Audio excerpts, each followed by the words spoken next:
अस्सलाम वालेकुम स्टूडेंट्स, मेरा नाम मुशर्रफ चांद है।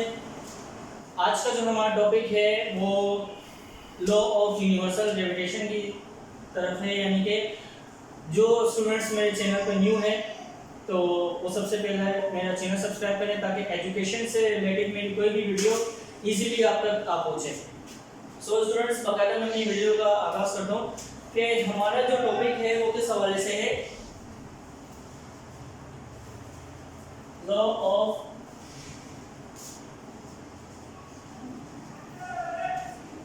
यूनिवर्सल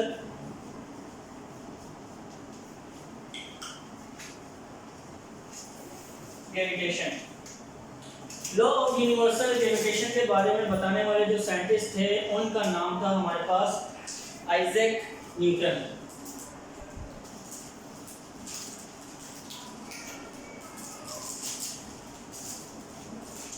इस लॉ ऑफ ग्रेविटेशन को समझाने का मेरा मकसद ये है कि एक्चुअली ग्रेविटेशन का मतलब होता है कि चांद, सूरज, जमीन, सितारों का आपस में कनेक्शन किस तरह से होना, उनकी अट्रैक्शन किस तरह से होना, जमीन का सूरज से, सूरज का जमीन से, चांद का जमीन से और जमीन का चांद से, स्टार्स वगैरह से, इनका किस तरह से यानी कि कनेक्शन होना, अट्रैक्शन होना।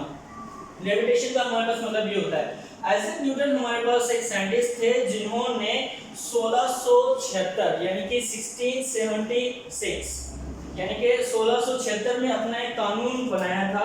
वो एक गार्डन में बैठे हुए थे कि ये सोच रहे थे कि आया जमीन के इर्द गिर्द स्टार्स और सन और मून किस तरह अराउंड करते हैं, रिवॉल्व करते हैं। हमें ये पता होना चाहिए कि हमारे पास कितने प्लैनेट्स होते हैं मौजूद। 9 प्लैनेट्स मौजूद हैं।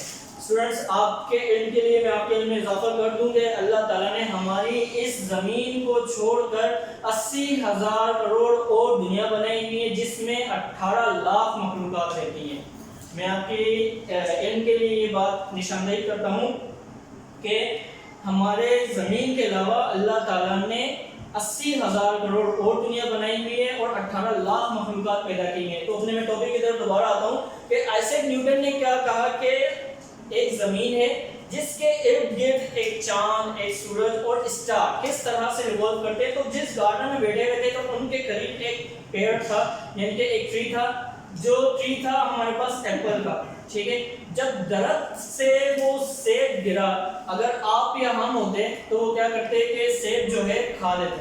लेकिन उन्होंने साइंटिस्ट जितने भी थे, कोई भी साइंटिस्ट होता था तो वो सबसे पहले किसी चीज पर एक्सपेरिमेंट करते थे, बाद में थ्योरी करते थे।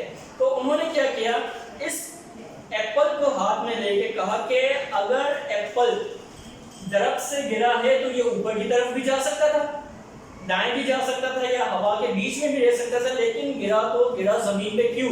और क्यों गिरा? क्योंकि इसमें फोर्स ऑफ ग्रेविटेशन पाई जाती है, यानी कि जमीन का खिंचाव, यानी कि जमीन की जो है अट्रैक्शन, कशिश इसमें पाई जाती है। तो न्यूटन ने अपने कानून में क्या कहा था कि एवरी बॉडी, कोई भी बॉडी हो, कोई भी ऑब्जेक्ट हो, एक दूसरे के साथ अट्रैक्ट होते हैं, यानी कि एक दूसरे के साथ इनका कनेक्शन होता है। किसके जरिए से? फोर्स के जरिए से, कुव्वत के जरिए से। फिर उन्होंने कहा कि is direct inversely proportional of bye there masses. अब इनवर्सली प्रोपोर्शनल में आपको बता दूं इनवर्सली प्रोपोर्शनल किसको कहते हैं। कोई भी जब चीज आप एक चीज चेंज करते हो तो दूसरी चीज ऑटोमेटिकली चेंज होगी।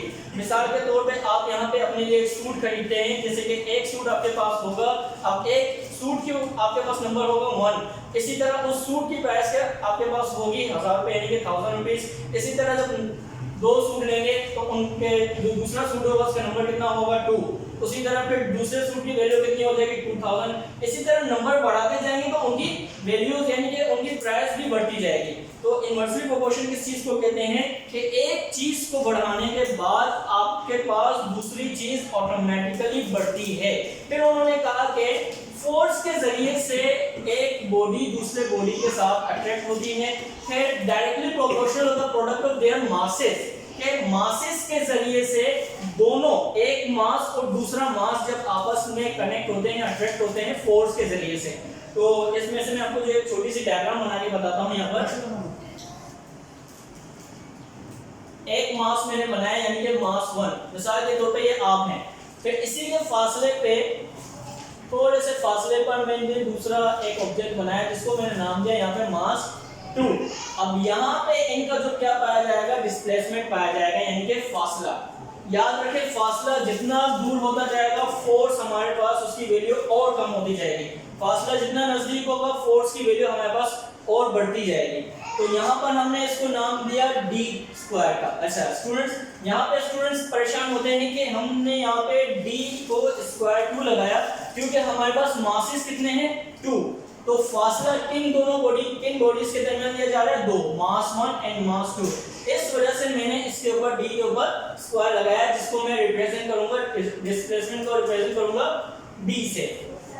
अब मैंने कहा कि कोई भी ऑब्जेक्ट एक दूसरे के साथ जो है कनेक्ट होती है, ठीक है, किसके जरिए से, फोर्स के जरिए से, ठीक है।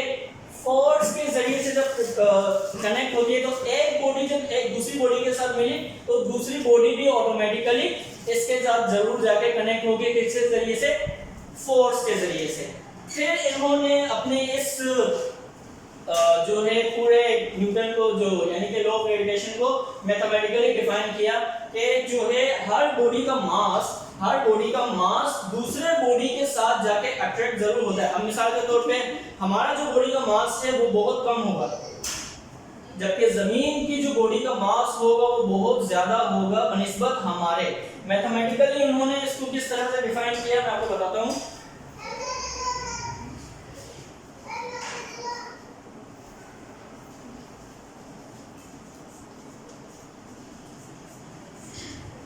सबसे पहले इन्होंने इक्वेशन नंबर 1, अच्छा एक और स्टूडेंट्स मैं आपको बात बता देता हूं कि यहाँ पे हमारे पास कांस्टेंट यूज होगा ग्रेविटेशन का। हमारे पास कांस्टेंट जो यूज होगा ग्रेविटेशन का होगा, क्यों होगा, क्योंकि यहाँ पे मालूम सारा किसके बारे में किया जा रहा है, ग्रेविटेशन के बारे में। अच्छा मैं आपको कांस्टेंट के बारे में बता दूं, व्हाट इज कांस्टेंट। कांस्टेंट हम किस चीज को कहते हैं जब खास किस्म की वैल्यू को खत्म किया जाता है। अब यहाँ पे हमारे पास खास किस्म की जो वैल्यू होगी, force directly proportional to m1 m2, हमारे पास यहाँ पे खास किस्म की जो वैल्यू होगी वो इनवर्सली प्रोपोर्शनल होगी, ठीक है।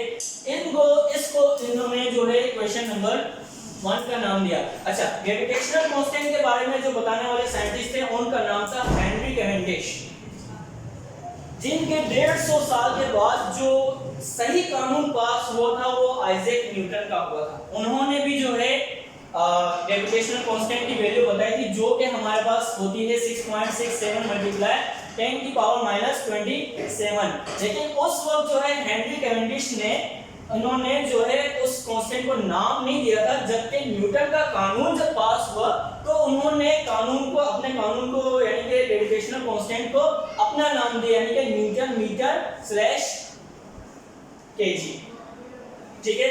फिर इसकी इक्वेशन आगे मैं बढ़ाते हुए कहता हूं कि कोई भी बॉडी होती है जो दूसरी बॉडी के साथ अट्रैक्ट होती है किसके जरिए से, फोर्स के जरिए से। फिर दूसरी इक्वेशन हमने बताया कि यानी कि किसके जरिए से एक बॉडी दूसरी बॉडी के साथ मिल रही है, डिस्प्लेसमेंट के जरिए से। तो हमारी दूसरी इक्वेशन क्या होगी, force inversely proportional to 1 upon displacement square. चूंकि अगर न्यू स्टूडेंट्स अगर मेरी ये वीडियो देख रहे हैं तो वो क्या करें, जैसे कि मैंने Newton second law of motion बनाएंगे तो उसमें मैंने क्या किया था, एक कांस्टेंट को यानी कि एक वैल्यू को दूसरी वैल्यू के साथ मल्टीप्लाई किया था। यहाँ पे भी हमारे पास कुछ इसी तरह का होगा कि m1 और m2 जो जाके क्या होंगे 1 से मल्टीप्लाई होंगे। किस तरह से, f directly proportional m1 m2 upon displacement square, ठीक है। अब यहाँ पे इनवर्सली प्रोपोर्शनल को खत्म करने के लिए मेरे पास क्या चीज लगेगी, ग्रेविटेशनल कांस्टेंट।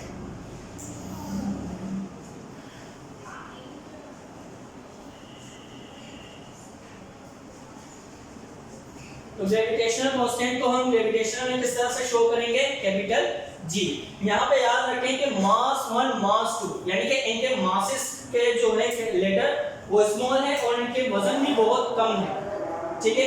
अच्छा अब यहाँ पे जब मैंने ग्रेविटेशनल के कांस्टेंट लगाए, हर जगह जो है कांस्टेंट की वैल्यू 1 होती है, लेकिन लॉ ऑफ यूनिवर्सल ग्रेविटेशन में कांस्टेंट की वैल्यू हमेशा G की G रहती है।